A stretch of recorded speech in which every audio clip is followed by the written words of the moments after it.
राधे राधे प्यारे भक्तों, शाम सदाशिव चैनल में आप सभी का स्वागत है। आज हम आपके लिए लेकर आए हैं मार्गशीर्ष का 8वां अध्याय। तो आइए सुनते हैं। अध्याय शुरू करने से पहले आपको सुनाते हैं सकुबाई जी की कहानी। कहते हैं कि भगवान इनके लिए बहुत देर तक रस्सी से ही बंधे रहे। भगवान तो ऐसे हैं कि जब अपने भक्तों पर दया करते हैं तो उनके साथ न जाने कैसी कैसी लीलाएं करते हैं। ऐसा कुछ कर जानते हैं है कि हमारे सोचने की सीमा से भी परे होता है।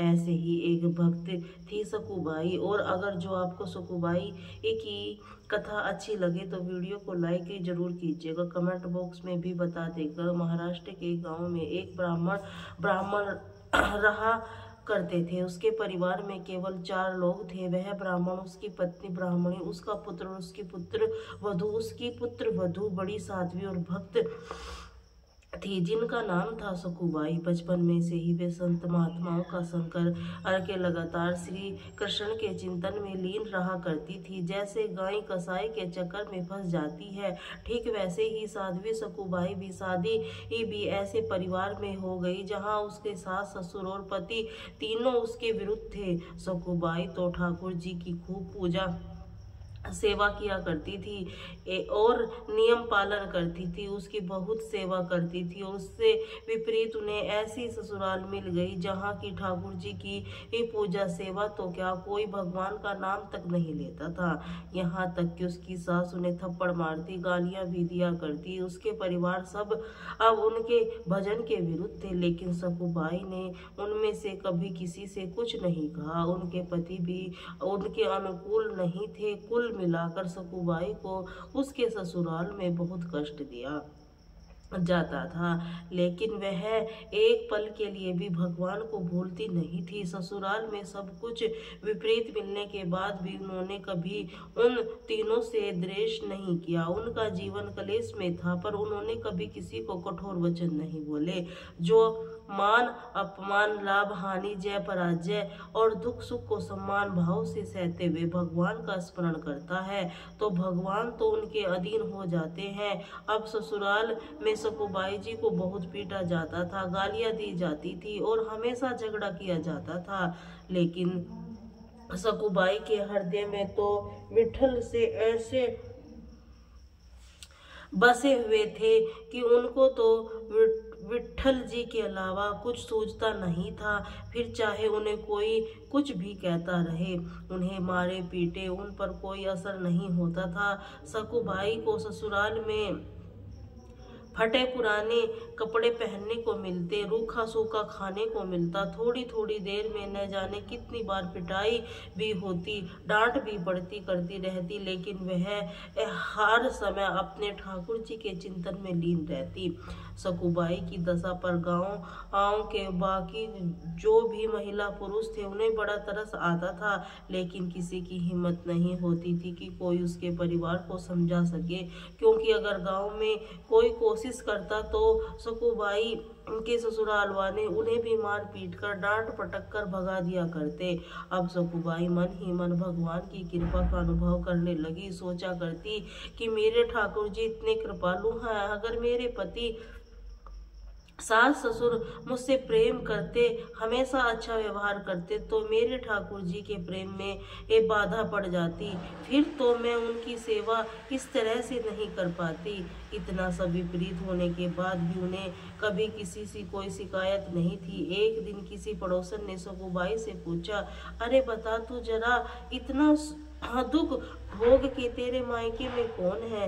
नहीं क्या ना कभी कोई खबर लेने आता है, न कभी कोई तुम्हारा साथ देता है? तो सुख से मुस्कुराते हुए कहा, जानती है मेरा मायका कहाँ है? पंढरपुर में। मैं जानती हूँ। मेरे मायके वाले कौन है? विठल जी है, रुक्मणी जी और सखी मैं बतलाऊं, उनका परिवार तो बहुत बड़ा है, बहुत सारी संतानें हैं। उन्हें लगता है कि वो असंख्य संतानों की व्यवस्था से भले भूल गए हैं, इसलिए मुझ गरीब की खोज खबर लेने वो आ नहीं पा रहे हैं, और उनकी तो मुझ पर बहुत कृपा है। अब आपको पंढरपुर में के बारे में और क्या बतलाऊं? बता दें, पंढरपुर महाराष्ट्र का एक प्रसिद्ध धाम है। यहाँ पर एकादशी का बड़ा भारी मेला लगता है, जिसमें भगवान श्री विठल जी के दर्शन करने के लिए लाखों भक्त दूर दूर से नाम कीर्तन करते हुए, नृत्य करते हुए बड़े उत्साह के साथ पंढरपुर की यात्रा करते हैं। जब यात्रा का दिन आया तो भक्तों की मंडलियां कीर्तन करते हुए, नाचते हुए पंढरपुर के लिए चारों ओर दल बना बना कर जाने लगे। भक्तों को पंढरपुर जाता देखकर सकुबाई के हृदय की बांध टूट गया। सोचा कि क्या करूं, मेरे प्रीतम का ऐसा बड़ा उत्सव हो रहा है, अगर मैं सास से पूछूंगी तो पिटाई होगी। फिर उन्होंने सोचा, सास ससुर पति इनमें से तो कोई भी मुझे जाने नहीं देगा। सकुबाई को पानी भरने के लिए रोज कृष्णा नदी में जाना होता था। उन्होंने घड़ा लिया और कृष्णा नदी के जल भरने के बहाने घर से निकल गई। अब प्रेमी भक्तों को संकीर्तन दल को देखकर सकू के हृदय में प्रेम उमड़ पड़ा। पंढरपुर जाने की इच्छा उनके मन में इतनी तीव्र हो गई कि उन्होंने पानी भरने वाला घड़ा वहीं रखा और वे भक्तों की मंडली में चली गई। सारी सुध बुध भूल गई कि मेरे ससुराल वाले पीछे मेरे साथ जाने क्या व्यवहार करेंगे। उन्हें तो बस एक ही बात का स्मरण था कि अपने विठल जी के दर्शन। अब जब वह जा रही थी तो उनके एक पड़ोसन ने उसे मंडली के साथ जाते हुए देख लिया और तुरंत दौड़कर उसकी सास को बता दिया कि आपकी बहू तो संतों की मंडली के साथ भाग गई है।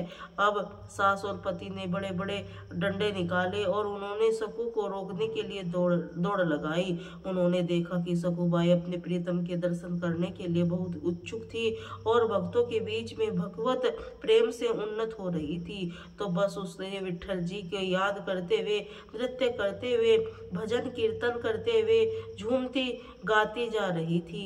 तो उन्हें अपने केसों का ध्यान था, न अपने वस्त्रों का।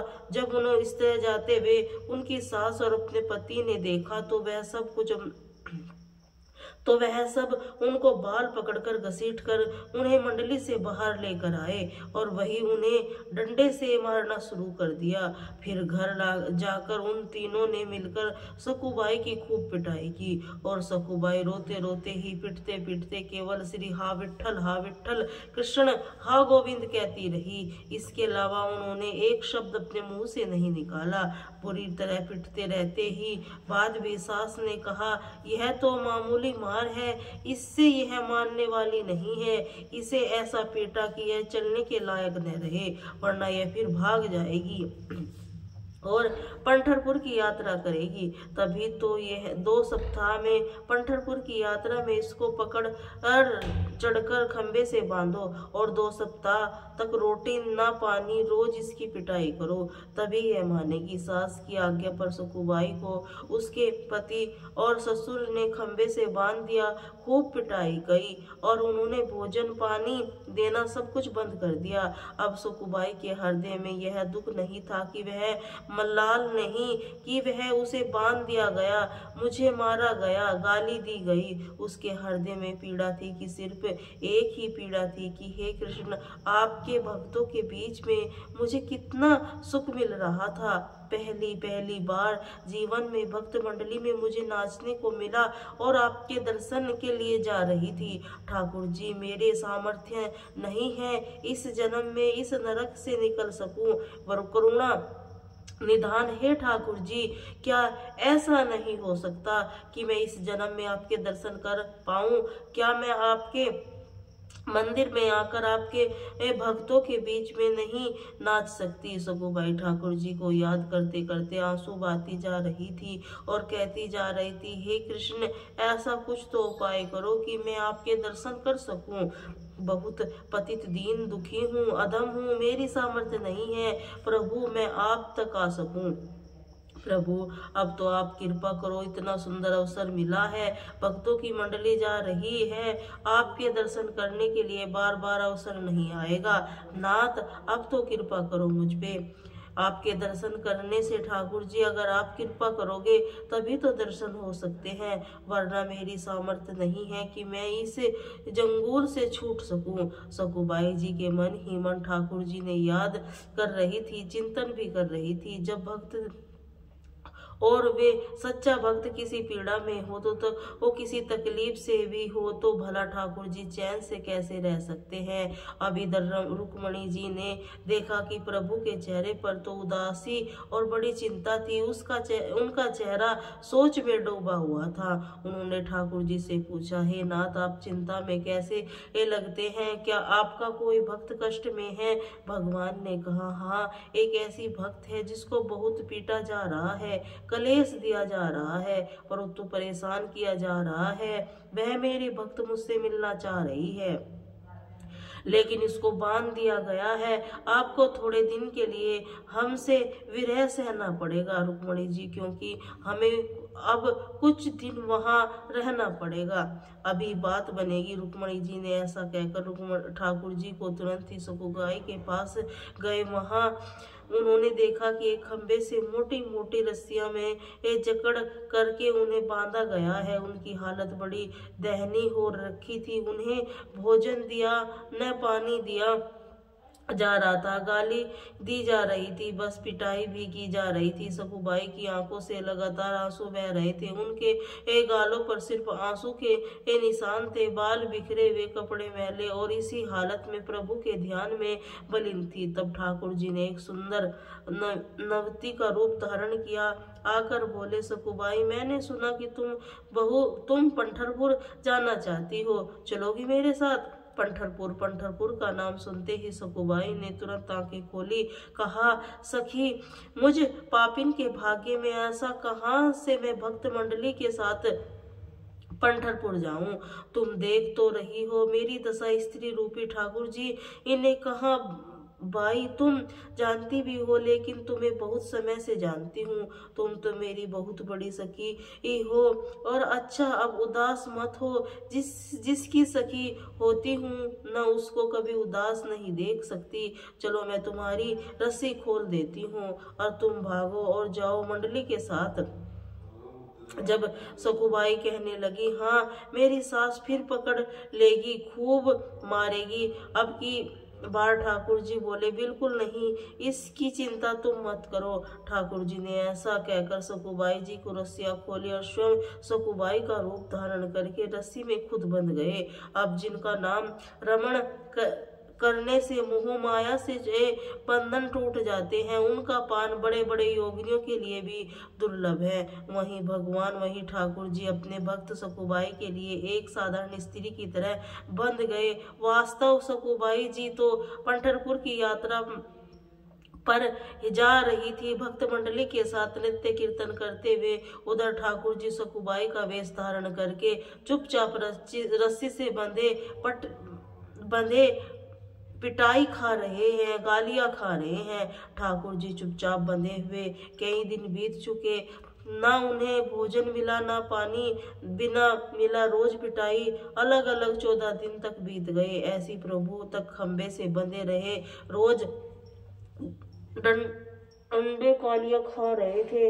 एक दिन उनके पति को, यानी सकुबाई के पति को, उन पर दया आ गई। उन्हें तो नहीं पता कि असली सकुबाई तो पंढरपुर पहुंच चुकी है। जब उनके पति को उन पर दया आई तो उन्होंने सकुबाई के रूप में जो ठाकुर जी बंधे थे उनको खोल दिया, और पति की आज्ञा के अनुसार सकुबाई रूपी श्री भगवान ने स्नान किया, सुंदर रसोई बनाई, उसको खिलाया। इतना सब कुछ सहने के बाद भी पहले उन्होंने सबको भोजन कराया। फिर आप देखिए भगवान के हाथों बनाए गए भोजन का चमत्कार। जब भोजन पाने के बाद तीनों का हृदय परिवर्तन हो गया, तीनों के हृदय में बड़ा प्यार उमड़ पड़ा। सकुबाई रूपी भगवान ने अपनी सेवा, सुंदर व्यवहार से पति, सास और ससुर तीनों के स्वभाव को बदल दिया। अब तीनों सकुबाई स्वरूप श्री भगवान से बड़ा प्रेम करने लगे, बड़ा सम्मान करने लगे। उधर सकुबाई पंढर पहुंचकर नाम के संकीर्तन करते हुए नाच रही थी। प्रभु ने प्रेम में मनन थी, इस बात को भूल गई कि मेरी जगह तो मेरे घर कोई और सखी बंदी है। आनंद में विभोर हुई सकुबाई ने चंद्रभागा नदी स्नान करके मंदिर में जाकर प्रवेश किया। जब मंदिर जाकर श्री हरि दर्शन करके आनंद के सागर में डूब गई सकुबाई जी को प्रभु का ऐसा मन लगा उन्होंने प्रभु के सामने प्रतिमा की कि हे ठाकुर जी, जब तक शरीर में प्राण रहेंगे मैं पंढरपुर की सीमा से बाहर नहीं जाऊंगी, यही रहूंगी, आपके श्री चरणों में रहूंगी। अब भला मुझे क्या पता था कि उसके बदले पंढरपुर जी वहां बंधे हुए हैं। सकुबाई तो यह बस एक ही धुन थी, भगवान का सानिध्य पाना, भगवान के चरणों में लीन हो जाना। अब सकुबाई वहीं पर कीर्तन करती रही। भगवान ने ठाकुर जी को ध्यान में संकलन हो गई। सकुबाई के सामने अब वह स्वरूप प्रकट हुआ। सकुबाई विफल हो गई कि भगवान के सौंदर्य के दर्शन में इतना मुग्ध हो गई उनके प्राण छूट गए।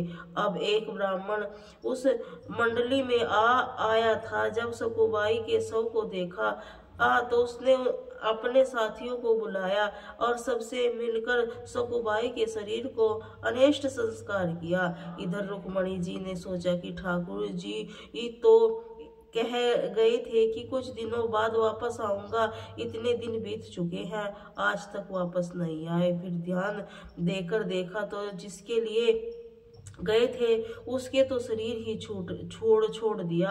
अब उनके शरीर का अंतिम संस्कार भी हो गया। अब मेरे प्रभु को वहीं बहू बनकर रहना पड़ेगा। यह सोचकर रुक्मणी जी चिंता में डूब गई। रुक्मणी जी शमशान घाट पहुंची। उन्होंने सकुबाई की राख हड्डी बैरहग पवित्र किया और प्रेम दृष्टि से देखा। सकुबाई जीवित हो गई। सकुबाई जी को ऐसा लगा मानो कि वह गहरी नींद से जागी हो और फिर उसी रात में स्वप्न में रुक्मणी जी ने सकुबाई को कहा, देखो पुत्री, तुम्हारा प्रण पूरा हुआ। तुमने कहा था कि जब तक मैं शरीर से प्राण रहेंगे तो मैं पंढरपुर की सीमा से बाहर नहीं जाऊंगी। अब तुम्हारा वह शरीर जल गया। अब तुम लौट जाओ। मेरे प्रीतम तुम्हारे रूप में तुम्हारे घर पर है। आदेश पाकर सकुबाई आनंद मग्न होकर 2 दिन बाद यात्रियों के साथ वापस लौट आई। अब सकुबाई को आता देखकर सुख वेशधारी भगवान पंढरनाथ जी ने कहा, बहु रूप से उन्होंने सोचा कि अगर मैं यहाँ आ गई तो मैं यहाँ रह तो बड़ी गड़बड़ हो जाएगी, सारी पोल पट्टी खुल जाएगी। ठाकुर जी ने तुरंत सास से कहा, माँ जी मैं पानी लेने जा रही हूँ। कहते ही उन्होंने घड़ा लिया, घाट पर गई। पूर्व पश्चिम सखी का वेश धारण करके असली सकुबाई से मिली। उन्होंने देखते ही सकुबाई को सारी बातें याद आ गई। सकुबाई ने दौड़कर उनके हृदय से लगाया, कहने लगी, सखी आपकी कृपा से मुझे पंढरपुर जाने को मिला, मुझे मेरे ठाकुर जी के दर्शन हुए। ऐसा कहकर उन्होंने चरण को पकड़ लिया। रोने लगी, बहन मेरे पीछे तुम्हें बड़ा कष्ट भोगना पड़ा होगा। ठाकुर जी कहने लगे, तो चिंता मत करो, तुम तो सखी हो गई हो। न सकुबाई ने कहा, हाँ कोई बहुत सुखी हूँ। अब ठाकुर जी भी बताने लगे कि मुझे भी कोई कष्ट नहीं हुआ और अगर तुम्हें सुख मिला तो हर कष्ट से मेरे लिए सुखमय है। अच्छा तुम अब यहाँ घड़ा लो, इसमें पानी भरो और घर जाओ। सकुबाई घड़ा भरकर अपने घर को गई। ठाकुर जी अंतर ध्यान हो गए। सकुबाई घड़ा उतार कर हर घर पहुंची, स्वाभाविक अपने रोज के काम में लग गई। सकुबाई को सास ससुर की प्रीति में बदले स्वभाव को देखकर बड़ा आश्चर्य हुआ। इतना प्यार मिल रहा कि वो हैरान रह गई, क्योंकि इससे पहले जब वह घर पर छोड़कर गई थी तब उनके सास ससुर पति सब कोई मिलकर उन्हें पीटते थे, डांटते थे, गालियां देते थे, खंबे से बांध कर रखते थे। उनका हृदय परिवर्तन देखकर आश्चर्य का ठिकाना नहीं रहा। दूसरे दिन ही ब्राह्मण जिससे सकुबाई के शरीर का अंतिम संस्कार किया था पंढरपुर के दर्शन करके वापस आया। जब वापस आया तो सीधे सकुबाई जी की ससुराल आल गया। वहां जाकर कहने लगा कि मैं आपके एक खबर देने आया हूँ। आपकी बहू पंढरपुर गई थी, जहाँ ठाकुर जी के दर्शन करके उससे तो प्राण निकल गए। फिर हम उसको वहीं शरीर का वहीं अंतिम संस्कार भी कर दिया। यह बात सुनकर परिवार वाले कहने लगे, अरे कैसी बात कह रहे हो? ब्राह्मण देवता हमारी बहू तो घर के अंदर है, काम कर रही है। जब ब्राह्मण देवता को विश्वास नहीं हुआ तो सासू ने आवाज लगाई। आवाज सुनते ही सुखबाई सामने आ गई। उन्होंने सामने देखकर उस ब्राह्मण के तो होश उड़ गए। आखिर ब्राह्मण ने बहुत कहने पर उन्होंने सखू को अपने पास बुलाकर पूछा, अच्छा यह बतलाओ, तुम्हें मैं यह बांध कर रखा था, लेकिन यह ब्राह्मण देवता कह रहे हैं तुम पंढरपुर में गई और वहां न मर गई। भला ऐसे कैसे हो सकता है? कैसे सच हो सकता है? तुम तो यही थी। यह सखूबाई जी ने कहा, जो कह रहे हैं बिल्कुल सत्य कह रहे हैं। जिस समय आपने मुझे बांध रखा था उसी समय कोई नवयुवती स्त्री आई थी। उसने मेरी सहायता की, मुझे खोल दिया। तब मैं भक्त मंडली के साथ पंढरपुर गई। मेरे बदले यहाँ बंधी रही और मुझे तो उसे भेज दिया। यहाँ पर आप उसका प्रतिकूल व्यवहार सहती रही, आप उसको मारपीट सहती रही। मैं पंढरपुर जरूर गई थी और एक दिन मैं बेहोश हो गई। बाद में मुझे पता चला कि मैं मर गई थी और मेरे शरीर को जलाया भी गया था, पर रुक्मणी जी ने मुझे फिर जिंदा कर दिया, वापस भेज दिया। और जब मैं नदी के पास आई तो वह युवती जिससे मुझे खोला था, जो मेरी जगह बंद कर खड़ी हो गई थी, वो मुझे घड़ा देकर चली गई। आप लोग जानते हैं वह युक्ति कौन थी? तो ससुर पति कहने लगे, हमें तो नहीं पता। सखूबाई जी ने कहा, जो चली गई मुझे पता है कि वो मेरे पांडुरंग विठल जी ही थे और आप लोगों को बड़ा सौभाग्य है, आप मेरे इष्ट के दर्शन हो के। ऐसे सुनते सखूबाई सास ससुर के पति चरणों में गिर पड़ी। कहने लगी, हमने तुम्हें पहचाना नहीं। हमारे घर में ऐसे परम भक्त परम साध्वी रहते हैं जिसके अधीन श्री भगवान ने हमें तुम्हें बहुत सताया, बहुत कष्ट दिया, पर हम कृपा करो तब संत सखूबाई के सास ससुर पति भक्त का उपदेश दिया। तब तीनों भक्त परायण होकर सखूबाई की कृपा से परम भगवान धाम को प्राप्त हुए। इसीलिए भक्त अगर भक्ति के मार्ग में आगे बढ़ रहा है तो उसके जीवन में चाहे कि कितनी परेशानी कितने भी कष्ट आए, उस कष्टों को घबराना या परेशान होना बिल्कुल नहीं चाहिए, बल्कि उसे तो खुश होना चाहिए कि अब श्री हरि जल्दी ही आने वाले हैं। क्योंकि जब जब भगवान हमारे जीवन के कष्टों को भोजते हैं तो समझ लीजिए कि उनकी कृपा दृष्टि होने वाली है। जब परिकूलता किसी भक्त के जीवन में आई तो भगवान का ऐसा अवतार हुआ कि ना तो पुराणों में लिखा, ना ही किसी शास्त्रों में। हरि हमें शरण देख रहे हैं। इसीलिए कभी निराश मत होना, चाहे जीवन में कितने दुख कितने भी कलेश आए। आपके दुख कलेश देने वाले व्यक्ति कभी कलेश देने का विचार भी मत करना, बल्कि आनंदित होकर उस दुख को सहना। तो ठाकुर जी की कृपा आप पर जरूर होगी। ठाकुर जी आएंगे, आपको अपने हृदय से लगा लेंगे, फिर उससे हम अपना जीवन मरण का बंधन दूर हो जाएगा। प्रेम से बोले श्री विठलनाथ जी और सखूबाई जी की जय। अब सुनिए आज का अध्याय। देव ऋषि नारद ने नारायण मुनि से कहा, हे ब्राह्मण, आपके श्री मुख से मैंने सारे दिव्य कथाओं का श्रवण किया है, लेकिन अभी भी मेरा यह लोलुप मन तृप्त नहीं हुआ कि विशिष्ट प्रसंग को सुनना चाहता हूँ। इसीलिए हे निर्भर कृपा कर श्री कृष्ण जन्म खंड का विस्तार पूर्वक वर्णन कीजिए, जो मनुष्यों का जन्म मरण आदि खंडन करने वाला, समस्त तत्वों को प्रकाशित कर्म बंधन का नाशक, हरि भक्त प्रदान करने वाला, मुक्ति बीज का कारण है। हे मुनिवर, आपका स्मरणगत भक्त और शिष्य हूँ, इसीलिए आप मुझ पर श्री कृष्ण खंड की कथा का विस्तार पूर्वक सुनाइए, जिसकी प्रार्थना एकरत परिपूर्ण परमेश्वर श्री कृष्ण आने संपूर्ण अंशों से इस भूतल को अवतरित होते हुए किसी युग में किसी कारण से और कहां उसका पाटक्य हुआ। उनके पिता वसुदेव कौन थे, फिर माता देवकी भी कौन थी, बतलाइए। किसके कुल में भगवान की माया द्वारा जन्म ग्रहण की लीला श्री हरि ने किस रूप में यहाँ आकर क्या किया। मुनि सुना जाता है कि कृष्ण कंस के भय से सूतिका ग्रह में गोकुल को चले गए थे। जो सुरग भय के स्वामी हैं, उन्हें कीट तुल्य कीड़े जैसे कंस के भय से क्यों हुआ। मन उन श्री हरि के गोप वंश धारण करके गोकुल में कौन कौन सी लीला की। हे श्री जगदीश्वर, तुम्हारे गोपनीय के साथ व्यवहार किया, वे सभी गोपिन के कौन थी, फिर वे ग्वाल बाल भी कौन थे, यशोदा जी कौन थी, नंद राय जी कौन थे, उन्होंने कौन सा पुण्य किया था। श्री हरि की ऐसी गोलोक में सनी पुण्यवंशी श्री राधा क्यों ब्रज में ब्रज कन्या होकर प्रकट हुई। गोपियां किसी प्रकार दुराराध्य परमेश्वर को प्राप्त किया। फिर श्री कृष्ण अंत में सुख उन सब को छोड़कर मथुरा क्यों चले गए थे। भाग पृथ्वी का भार उतार कर कौन सी लीला करने के बाद भगवान कृष्ण पुनः परम धाम को पधारे। आप उनकी यह सारी लीला कथाएं सुनाइए, क्योंकि उनका श्रवण और कीर्तन बड़ा पुण्यदय है। श्री हरि की कथा अत्यंत दुर्लभ है।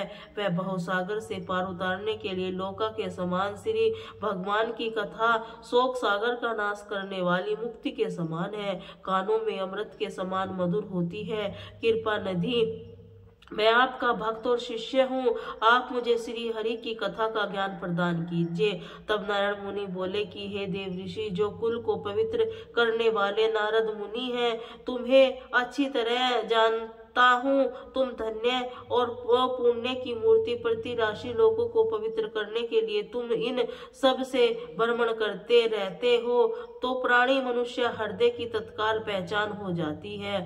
तुम जीवन मुक्त और पवित्र आनंद भगवान गदागर शुद्ध भक्तों से अपने चरणों को दूर सबकी आधारभूता वसुधरा पवित्र करते फिरते हैं। समस्त लोगों को अपने स्वरूप का दर्शन देकर पवित्र बनाते हो। भगवान श्री हरि की कथा परम मंगलमय है, इसीलिए तुम इसे सुनना चाहते हो। और जहाँ श्री कृष्ण की कथाएं होती हैं, वहाँ सभी देवता भी वास करते हैं।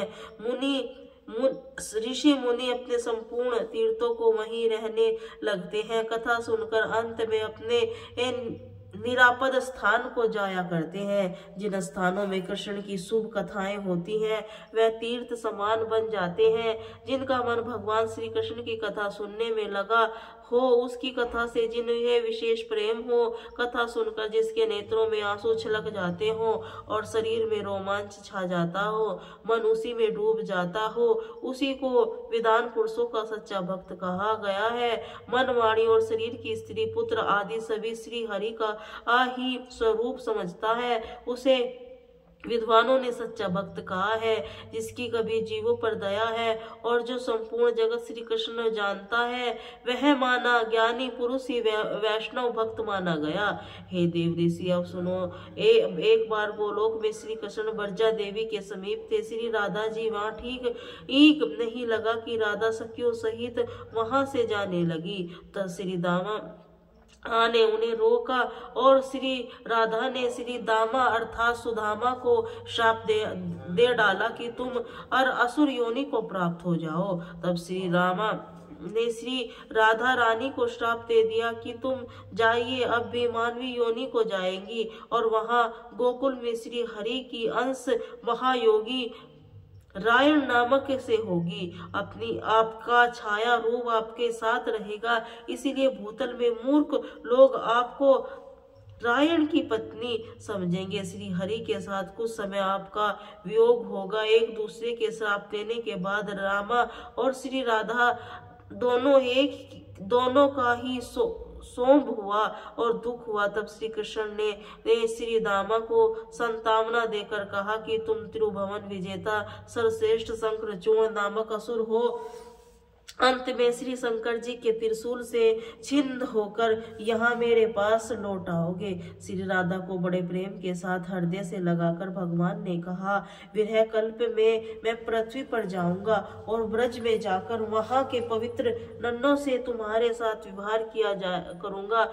मेरे रहते हुए तुम्हें क्या भय है? उधर वर्जा देवी नदी हो गई है, उनसे श्री कृष्ण के द्वारा जो 7 समुद्र पुत्र हुए थे वो वृक्षण शमु सूत्राधृत गर्दी दुग्ध जल रूपी 7 समुद्र हो गए। तब श्री राधा रानी श्री कृष्ण जी की है लीला और ब्रज परम दिव्य पवित्रतम विलक्षण प्रेम रस और धारा बहने के लिए निर्मित रूप से हो गई थी। इसी कारण से लीला श्री राधा और श्री कृष्ण के कल्प में पृथ्वी पर अवतरित हुई। श्री राधा रानी गोलोक में वर्ष भानु के घर प्रकट हुई और कथा तो आप पहले से इस अध्याय में पहले सुन चुके हैं कि आगे की ओर कथा जानिए। जन नारद जी ने कहा कि वेदता श्रेष्ठ नारायण जी, आपकी प्रार्थना किस प्रकार जगदीश श्री कृष्ण ने भूतल पर अवतार लिया था। श्री नारायण जी कहने लगे, प्राचीन समय की बात और कल्प में पृथ्वी असुरों का अधिक भार से एकांत हो गई थी, सप्तम की गई थी। इसीलिए शोक से पीड़ित होकर वह ब्रह्मा जी की शरण में गए। उनके साथ साथ असुर द्वारा सताए गए देवता भी, जिनका अंत अनंत उद्वेग हो रहा था, परेशान हो रहा था। पृथ्वी पर देवताओं के साथ श्री ब्रह्मा जी की दुर्गम सभा आ गई थी। वहां उन्हें देखा कि देवेश्वर ब्रह्मा जी ब्रह्मतेज से जालन विमान हो रहे थे और बड़े बड़े ऋषि मुनि मुनेन्द्र और सिद्धेंद्र गण उनकी सेवा में उपस्थित थे। ब्रह्मा जी कृष्ण सी इस 2 शब्द के परम ब्रह्मा स्वरूप मंत्र का जाप कर रहे थे। उनके नेत्र समय भक्ति जनित आनंद से आंसुओं से भरी हुई थी। उनके पूरे शरीर में रोमांच हो रहा था। मनु देवता गण सहित पृथ्वी में भक्ति भाव से चतुरानन की प्रणाम किया और दैत्य के भार आदि का सारा वृत्तांत उन्हें कह सुनाया। आंसू भरे नेत्रों में पुलंकित शरीर से ही ब्रह्मा जी की स्तुति और रोधक कहने लगी, अर्थात रोते हुए ब्रह्मा जी की स्तुति करने लगे। जगत धाता ब्रह्मा जी ने पूछा, हे बद्रे, तुम क्यों स्तुति कर रहे हो, रो रहे हो? बताओ किस उपदेश से तुम्हारा यहाँ आना हुआ है? विश्राम करो, तुम्हारा भला होगा। कल्याणी, अब शांत हो जाओ, मेरे रहते भला तुम्हें क्या भय है? इसी प्रकार पृथ्वी का आश्वासन देकर ब्रह्मा जी ने देवताओं से बड़े आदर पूर्वक पूछा, देवता किसको गणों किसके लिए तुम्हारे पास आना हुआ है? बतलाए। ब्रह्मा जी की बात सुनकर देवता लोग उन प्रजापति से बोले, प्रभु, उस सभी दैत्य के भार से पृथ्वी दबी हुई है, हम तो उसके कारण संकट में पड़ गए हैं। दैत्यों ने हमें अग्र कर लिया है। आप ही जगत के सृष्टा, इसीलिए आप ही हमारा शीघ्र उद्धार कीजिए। ब्राह्मण, आप ही पृथ्वी की गति, इसकी शांति प्रदान कीजिए। पिता माँ की यह पृथ्वी किस भार से पीड़ित है, उसी से हम दुखी हैं, इसीलिए हमारे इसके भार को दूर कीजिए। देवताओं की बात सुनकर जगत सृष्टा ब्रह्मा जी पृथ्वी से पूछा, बेटी, तुम भय छोड़कर मेरे पास सुख पूर्वक रहो। बताओ किसका ऐसा भार गया है जिसके सहने से तुम असमर्थ हो गई हो? भद्रे, इन बार उस भार को दूर करूंगा, निश्चय ही तुम्हारा भला ही होगा। ब्रह्मा जी का यह वचन सुनकर पृथ्वी के मुख से और नेत्रों से प्रसन्नता छा गई। जिस इस कारण से वह इस तरह से पीड़ित थी, अपनी पीड़ा का उस कथा को कहने लगी। तात सुनिए, मैं अपने मन की व्यथा बता रही हूँ। विश्वासी बंधु बांधवों के सिवा दूसरे किसी को भी मैं यह बात नहीं बता सकती, क्योंकि स्त्री जाति अबला होती है। उस अपने सगे बंधुओं, पिता, पति और पुत्र सदा उसकी रक्षा करते हैं, परंतु दूसरे लोग निश्चय ही उसकी निंदा करने लगते हैं। जगत पिता, आपने मेरी सृष्टि की है, इस आपसे अपने मन की बात कहने में मुझे कोई संकोच नहीं है। जिसके भर से पीड़ित हुई हूँ उसका परिचय देती हूँ। सुनिए, जो श्री कृष्ण भक्त के हीन है, जो श्री कृष्ण भक्त की निंदा करते हैं, उन महापार्थ के मनुष्य के भार वहन करने से स्वधा असमर्थ हो गई हूँ। जो अपने धर्म के आचरण को शून्य और नित्य कर्म से रहित है, जिनकी वेदी में श्रद्धा नहीं, उनके भार से पीड़ित हूँ। जो माता पिता, गुरु, पत्नी और पोष वंश का पालन पोषण नहीं करते, उनका भार वहन करने में असमर्थ हूँ। हे पिताश्री, जो झूठ बोलते हैं, जिनकी दया और सत्य का स्वभाव है, जो गुरुजनों और देवताओं की निंदा करते हैं, उनके भार से भी मुझे पीड़ा होती है। जो मित्रों के द्वेह करते हैं, दूसरों का एहसान नहीं मानते, झूठी गवाही देते हैं, विश्वासघाती और द्रोहन हड़प लेने वाले हैं, उनके भार से भी पीड़ित रहती हूँ। जो कल्याण में सूतो साम मंत्रों के और एकमात्र मंगलकारी श्री हरि के नामों का विनय करते हैं, उन्हें बेचते, उनके भार से मुझे बड़ा कष्ट होता है। पितामह शंकरचूड़ के भार से जिस तरह पे मैं पीड़ित थी, उससे भी अधिक दैत्यों के भाग से भी पीड़ित हूँ। प्रभु, यह सब कष्ट मैंने आपसे कह सुनाया है। यही मुझ अनाथ का निवेदन है कि आप सना तंबा का कोई उपाय कीजिए। ऐसा कहकर पृथ्वी अंतर्ध्यान वसुंधरा बार बार रोने लगी। उनका रोना कृपा निधान ब्रह्मा जी ने उनसे कहा, हे वसुदेव, तुम्हारे ऊपर जो दस्तभूत राजाओं का भार आ गया है, मैं किसी उपाय से अवश्य उसे हटाऊंगा। अवश्य ही। पृथ्वी को इसी प्रकार आश्वासन देकर देवता सहित जगत धाता ब्रह्मा जी भगवान शंकर का निवास स्थान कैलाश पर्वत पर गए। वहां पहुंचकर विधाता ने कैलाश की रमणीय आश्रम पर भगवान शंकर को देखा। गंगा जी के तट पर अक्षयवट के नीचे बैठे हुए उन्होंने विख्यात चरम धारण कर रखा था। दक्ष कन्या की हड्डियों के आभूषण से वे विभूषित हो रहे थे। उन्होंने हाथों में त्रिशूल और पष्टिक धारण कर रखे थे। 5 मुख और प्रत्येक मुख में 3-3 नेत्र थे। अनेकानेक सिद्धियों से घेर रखा था। योगेंद्र गण से सेवित हो रहे थे और कौतूहल पूर्वक गंधर्व का संगीत सुन रहे थे। साथ ही अपनी ओर देखते हुए पार्वती की ओर प्रेम पूर्वक तिरछी नजर से भी देख लिया करते थे। अपने 5 मुख द्वारा श्री हरि को एकांत मात्र मंगल नाम का जप करने से गंगा जी से उत्पन्न कमलों के बीजों की माला के जप करते समय उनके शरीर में रोमांच आ जाता था। उसी समय ब्रह्मा जी पृथ्वी तथा नतमस्तक देव समूह के साथ महादेव के सामने जा खड़े हुए। जगत गुरु को आता देखकर भगवान शंकर शीघ्र ही भक्ति का भाव से उठकर खड़े हो गए। उन्हें प्रेम पूर्वक मस्तक झुकाकर उन्हें प्रणाम किया उनका आशीर्वाद प्राप्त हुआ। फिर उन देवताओं ने तथा पृथ्वी ने भी अपनी भक्ति भाव से चंद्रशेखर शिव को प्रणाम किया। शिव जी ने उन सभी को आशीर्वाद दिया। प्रजापति ब्रह्मा जी ने पार्वती नाथ शिव जी से सारा वृतांत कह सुनाया, जिसे सुनकर भक्तवंसल शंकर जी ने तुरंत ही मुंह नीचे कर लिया। भक्तों पर कष्ट आया सुनकर पार्वती जी और परमेश्वर शिव की बड़ा दुख हुआ। उन्होंने ब्रह्मा और शिव से देव समूह और वसुंधरा को यन पूर्वक साना देकर घर लो दिया और फिर वे दोनों देवेश्वर तुरंत धर्म आए। उनके साथ विहार चरम रोककर तीनों श्री हरि के धाम को चले गए।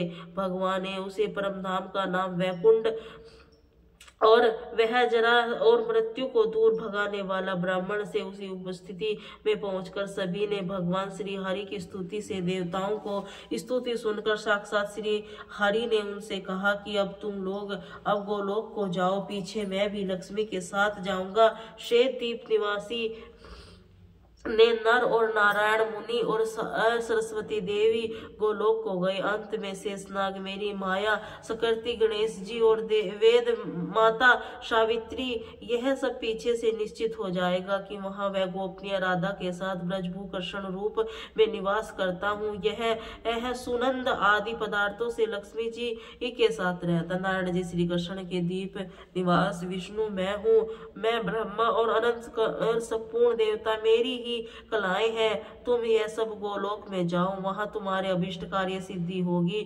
फिर हम सब लोग तुम्हारी सृष्टि के लिए वहां जाएंगे। ऐसे कहकर श्री हरि उस सभा में कौन मौन हो गए। सभी देवताओं ने प्रणाम किया और वहां से अद्भुत गोलोक की यात्रा में उत्कृष्ट विचित्र परमधाम, जरा और मृत्यु के भय से हर लेने वाला गंभलोक वैकुंठ लोक में 50 करोड़ योजन ऊपर और भगवान श्री कृष्ण की इच्छा से बना हुआ, उसका भी कोई आधार नहीं था। कृष्ण की वायु रूप से उसे धारण करते हैं श्री महादेवी लोक की ओर जाने के लिए उन्मुख होकर चल दिए। उन पर श्री गतिमान समान तेज थी, इसीलिए वे सब से प्रजा के तट पर जा पहुंचे। सरिता तट के दर्शन करके देवताओं को बड़ा आश्चर्य हुआ। उस परम आश्चर्य जनक तट को देखकर देवेश्वर नदी के उसे पार गए। वहां जाने पर उन्होंने पार्वती को श्रेष्ठ संग दिखाई दिया। उनकी शोभा मन मोह लेता। दिव्य पारिजात वृक्षों के वन में माला उनकी शोभा बढ़ा रही थी। पर्वत कल्प वर्षों और कामधेनु द्वारा सभी ओर से घिरा हुआ। उनकी ऊंचाई 1 करोड़ योजन और लंबाई 10 करोड़ योजन। हे देवेश्वर, वहां के सुंदर दर्शन, सभी दिशाओं का दर्शन किया। वे कभी श्री हरि के श्रेष्ठ पादार्थ हुए। मुनि थोड़ी देर दूर पर उन्हें एक मनोहर राजमार्ग दिखाई दिया। उन दोनों के पार में लाल रमणीक अद्भुत रचना की गई थी। इंद्रनील पग राग हीरे और सोने से बनी हुई बंदियां उन राजमार्ग के उगम पार्थ को सुशोभित कर रही थी। मुने फिर वहां देवताओं के अंतर्मोह नित्य और सुंदर ताल से युक्त रमणीय संगीत देखा, जहां श्री राधा कृष्ण के गुणों का अनुवाद हो रहा था। उसी अमृतो परम गति को सुनते हुए देवता मूर्छित हो गए। फिर क्षण भर से ही सचेत होकर मन ही मन कृष्ण का चिंतन करते हुए उन्होंने स्थान स्थान पर परम आश्चर्य महम होकर दर्शन देखा। नाना प्रकार के द्वेष धारण किए वे समस्त गोलोक में उन रास्ते पे आई। कोई अपने हाथों में सरगम बजा रही थी, कोई उनके हाथों में वीणा वादन हो रहा था, कहीं ने हाथों में चम थे, उन्होंने कहीं हाथों में करताल, कहीं के हाथों में यंत्रवाद शुभ पा रहे थे, तो कितने ही रतनपुर अर में झनकार फैला रहे थे। बहुतों की रतनमयी कांची बज रही थी, जितनी छोटी छोटी घंट कलाओं का शब्द गूंज रहे थे। किसी के माथे पर जल से भरे हुए घड़ों में जो तरह तरह के प्रदर्शन का मनोरथ लेकर खड़ी हुई थी। नारद जी कुछ दूर के आगे जाने पर उन्होंने बहुत से आश्रम देखा, तो राधा जी की भी प्रधान सखियों के आवास स्थान में रूप गुण वेश यौवन सौभाग्य अवस्था पर एक दूसरे के समान श्री राधा जी के स्वप्न की सखियां 33 गोपियां हैं, जिसकी वेशभूषा अनिवार्यत उनके नाम को सुनो। सुशील, सखील, कला, यमुना, साध्वी, रति, कंदब, माला, कुंती, जानवी, शम, सभा, पंचमुखी, पदमुखी, सावित्री, सुगामुखी, सुभभंगा, परिजाता, गौरी, स्वर मंगला, कालिका, कमला, दुर्गा, भारती, सरस्वती, गंगा, अंबिका, मधुमती, चंपा, अरणपता, सुंदरी, कृष्ण प्रिया, सती, नंदिनी, नंदिया, यह सब कुछ समान रूप वाली सुभाश्रय रत्नों से धत्वों से विचित्र तरह तरह के मित्रों चरित्र होने के कारण बड़े सुंदर लग रहे थे। उनके शिखर बहुमूल्य रत्न कमल समूह में ज्वलमान उत्तम रत्नों से उनकी रचना गई थी। गोलोक ब्राह्मण के बाहर ऊपर थे, उनके ऊपर दूसरी कोई लोक नहीं था। ऊपर तो सब कुछ शून्य ही था, वही दृष्टि की अंतिम सीमा है। सात रसातलों के नीचे सृष्टि नहीं, मैं रसातलों के नीचे जल अधतार है। जो अग्रमीय दृश्य से कृष्ण आज का अध्याय समाप्त हुआ। अगले अध्याय में आप इसके आगे की कथा सुनेंगे। अब सुनिए श्री कृष्ण चालीसा पाठ। वंशी शोभित मधुर नील जलल तन श्याम अरुण अदत जनु बीपा फल नयन कमल अभिराम चूर्ण इंद्र अरविंद पुकमितांबर सुध साज मनोहर छलछंद रवि कृष्ण चंद महाराज। यह यदुनंदन जगवंदन जय वसुदेव देवकी नंदन जय यशोदा सूत नंद दुलारे। जय प्रभु भक्तन के दृग तारे, जय नट नागर नाग नथैया कृष्ण कन्हैया धैनु चरैया।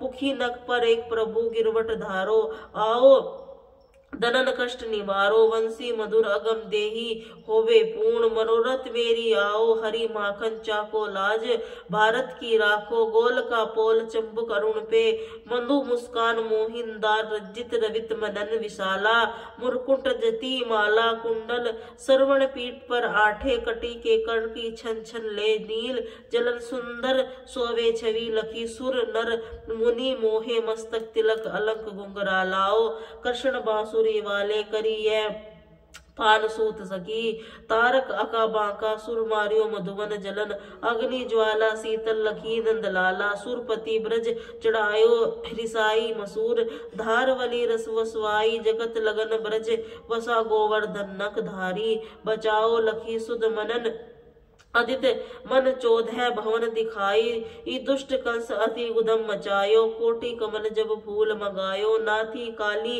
यही तुम लीला चरण दिने निर्धन कीन करी गोपन संगरास विशाला उसकी पूर्ण करो अभिलाषा केतिक यह असुर संग हाय कंस की केस पकड़ के मारो मात पिता की बंदी छुड़ाई उगम सैन जर राज दिलाई मही मर्तक छह सुत लायो मात देव के शोक मिटायो शोभा सुर नहीं देते संग ठहारो लाए दर्शन ऐसत कुमा मार दो श्री नहीं हरण चीन सागत जरा सिंधु राक्षस को मारा असुर बकासुर हत्या मारो भक्तन के कष्ट निवारो दीन सुदामा के दुख टायो तदुद लीन मुख माठन डारो प्रेम के साथ आग विदुर के घर मांगो दुर्योधन की मेवा त्यागी लखी प्रेम की महिमा भारी ऐसे श्याम ध्यान हितकारी भारत में ये पत्र हाके लिए चक्र नहीं बलता निज गीता ज्ञान सुनाए भक्तन हृदय सुधा सर मीरा की ऐसी मतवाली विष की